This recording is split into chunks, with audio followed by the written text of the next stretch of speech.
guys. I had a few questions from some people that asked me what my LED light bar is. I can tell you it's not expensive.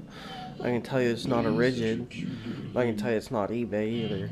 A lot of people have been asking me about it. I guess people must like light bars a lot. Must be a thing going on. I just thought it looked good and it'd be very useful for those night drifts. Basically, I will show you the box. I bought it from Tractor Supply. It's made by Traveler. I got on Black Friday for like $100. I think they go for like 140, maybe 150, like regular price. But I'll show you the box. I also got my modded knuckles in for the RX7. So basically, this is the box. It's a 27-inch Traveler LED light bar. Supposed to be guaranteed for 50,000 hours of LED lifetime. It's also rated, I forget what they call it. See, what do they call that? Underwater rated or waterproof rating. I can't exactly remember. There it is.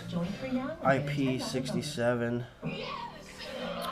I can tell you right now, the eBay shit is not water rated. They don't test it at all, and most of the time, if you look, all the bolts that are on here, on the eBay ones, they're fake. They don't even hold it down. Some of them don't even have the bolts. It's just glued. These are bolted down and they're actually sealed. And there's IP65, which is basically what they do with IP65 is they sprinkle water over it with, like, you know, a bucket. They just pour it over it. Or they just, you know, use like a garden hose and sprinkle water over it, and they do it for so many hours or minutes, and if it passes, then that gets your IP65 rating. And IP67 rating is where they submerge it, I think up to 3 feet deep for so many minutes or hours, and when it passes that gets that rating. So this is rated IP67, so that means it can handle a lot of water, so it's good for a car, that's for sure. Here's some of the specifications to it. They don't use cheap LEDs, they use Bridge Lux. Some people like Creed, but it's whatever. I bought it because it was cheap and I've always wanted an LED light bar. I didn't even know what I was going to put it on, and I thought it would look good on my Lexus. So if you guys want a really good, cheap but not super cheap, like eBay style, $50 for probably something this size, I would totally go for this. Right here we have my RX7 modded knuckles. I don't know when I'll put these on, whenever I get the chance, I guess. They look pretty good. I'm pretty nitpicky about people modding knuckles. One of the things I'm nitpicky about is how close to the same they are, like the pitch, like twisting wise or height wise from here to the bottom. So if you're laying it like that, from here to the bottom, like I just want it all to be perfect, the steering geometry to be perfect. My SE knuckles were spot on, and I checked these ones spot on as well, so that's good. I also have some other stuff. Some people hate Harbor Freight. I personally, it's like a love-hate relationship. There's things you can buy at Harbor Freight that are well worth buying, and there's some things that are not. Basically, like air compressors are not bad. Motors are always replaceable. Compressors are always replaceable. The tank is one of the things that are not really replaceable and where a lot of money comes from. I mean, the motor and the pump does cost a lot too, but in reality, you could buy a Harbor Freight pump and motor to replace it, but the tank, they ain't gonna skimp out on the tank, because you skimp out on the tank, somebody's dying. So, for example, I bought a 21-gallon compressor to replace my 5-gallon compressor, because I'm planning on painting the Lexus and the BMW this year. So I need a little bigger tank.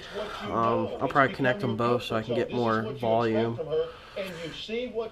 But those are okay. One of the things I don't like to go for on Harbor Freight is like crescent wrenches, pliers, ratchets, wrenches. The reason why is because they don't put enough quality into them. They don't harden them enough. They don't use very good steel. So it doesn't take much to round them out. Like my dad bought some Harbor Freight vice grips. The first time I even clamped anything to them, the teeth on them were already flat. And it's like, that ain't gonna do very good for long-term use. I have some Irwin, and I also have Craftsman.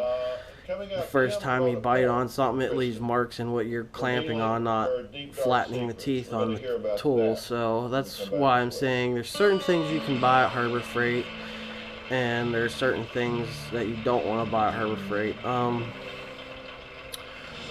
Like, let me see, the air compressor is not too bad.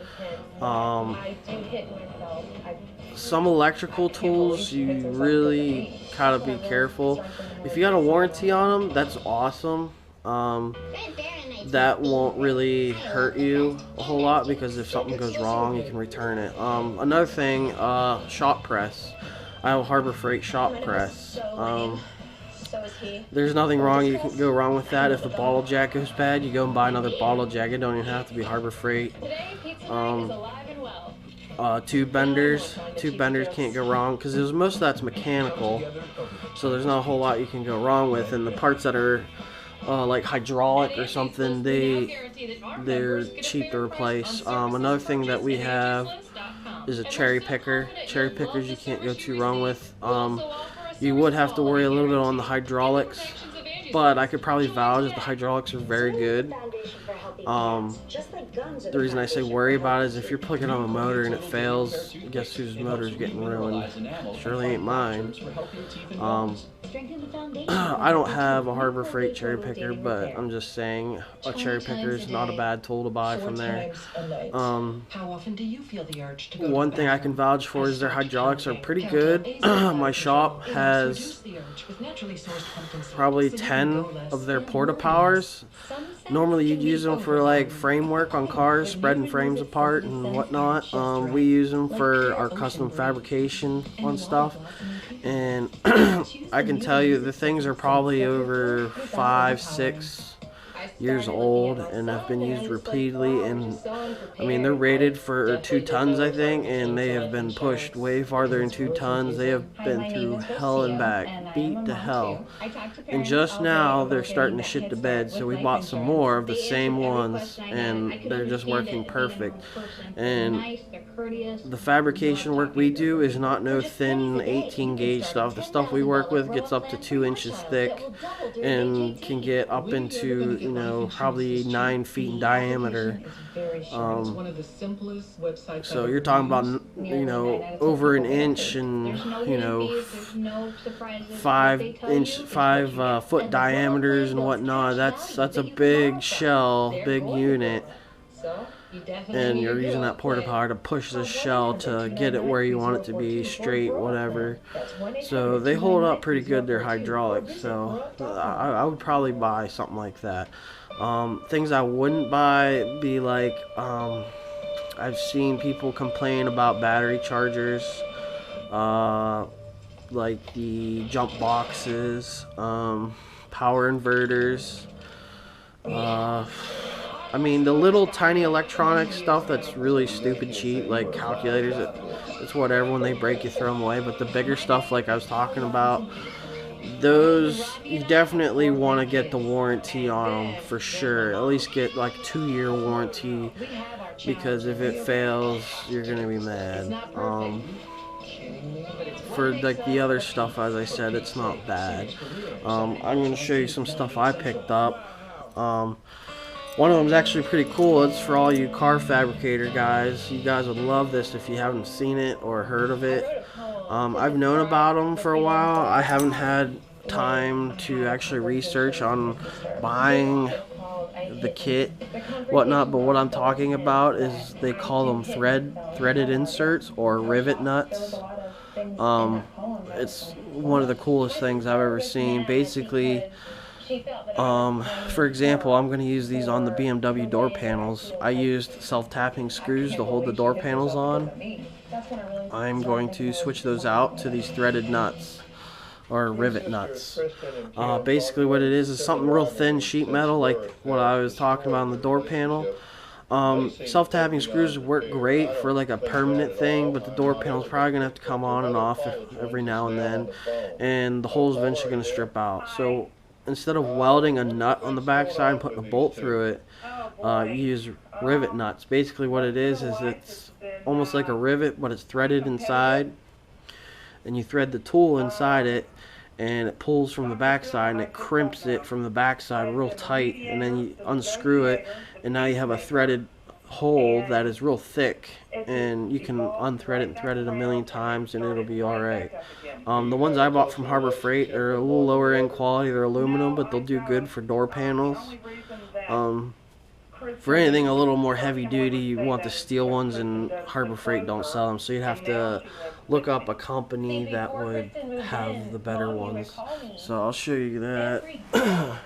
So these are the threaded rivet nuts. So if you look inside, you can see the threaded part. And if you look on the end, there's teeth on this collar right here. So whenever you insert it and it crimps it, it won't spin, because a lot of people worry about these spinning when you rivet them on. There's usually teeth on the backside like that, or there's teeth on the sleeve whenever you crimp it, so that way it bites real hard. Basically what it is, here's the tool. I bought 2 of them because they didn't have extras of these, and it was pretty cheap for the kit. I can't remember, so I just bought 2 of them so I get extra. These are aluminum rivet nuts, but basically what you would do is you would thread, like grab this piece, thread it on, stick it in, and then it'd be like a basic rivet gun. You just squeeze it until it pops. Or no, it wouldn't pop. You just squeeze it until you think it's like crushed enough. And basically, once you crush it enough, it won't pop. It's not like a rivet gun. I didn't mean to say that. Basically, thread it on. You crimp it until you think it's tight enough. And then what you do is you spin this knob, and it'll thread it out of the rivet nut. And then after that, you're done basically threading whatever bolt you want. Now these are standard thread, they're not metric, which kind of sucks, but that's all Harbor Freight sells. Like here's the smaller ones, and they give you the tool for the smaller ones. Like this one's already got the tool threaded in for this one, that's why there's no tool in it. But those things are awesome. Basically in the engine bays, if you want to make a bracket to hold anything, fuel regulator or something, and you want it to be removable, you can use these. These are awesome. For super heavy duty stuff, I wouldn't use aluminum, and I would prefer metric. But these, like I said, will do great for door panels. Door panels aren't heavy. They don't require tightening very tight forces. It's just, you know, a door panel. Another thing you can pick up that's an awesome tool to have is a pick set. Basically, you can't go wrong with a pick set. They're picks. That's it. There's no mechanical nothing. That's basically it. There's not a whole lot to it. These are things that I say that are okay to buy. Wrenches and crescent wrenches and ratchets and sockets, I don't really think so, because they eventually wear out very quickly because the metal is not hard enough. This is a pick set. There's not going to be a lot of force being used on it. They're used for picking. We bought these for the vinyl, so we can weed the vinyl. That's a pretty good thing. Now, one thing I did invest in buying, whether it breaks or not, it's cheap and it works. And there's a 1-year warranty on it from factory. You can get 2 years, is a code scanner. I have a code scanner, but the code scanner is not a CAN code scanner. It can't do the newer cars, but this one can. It was like 40 bucks, so I think it was well worth the money. It definitely works. It might even do more than my other one, but 40 bucks, 1-year factory warranty, and it can do 96 all the way up to current. The older ones that don't have CAN can't do to current. They can do 96 to, I don't even know what year, but my older one won't do my Cobalt. It's a 2007 Cobalt. It won't do my parents' Hummer. It won't do their Ford Focus, because they're all newer. It'll do the older cars, but it won't do newer cars. So yeah, guys, I just figure I would give you guys a bit of a tool update on some cool stuff. The knuckles for the RX7, and you know, people were asking about that light bar. Alright, guys, see you later.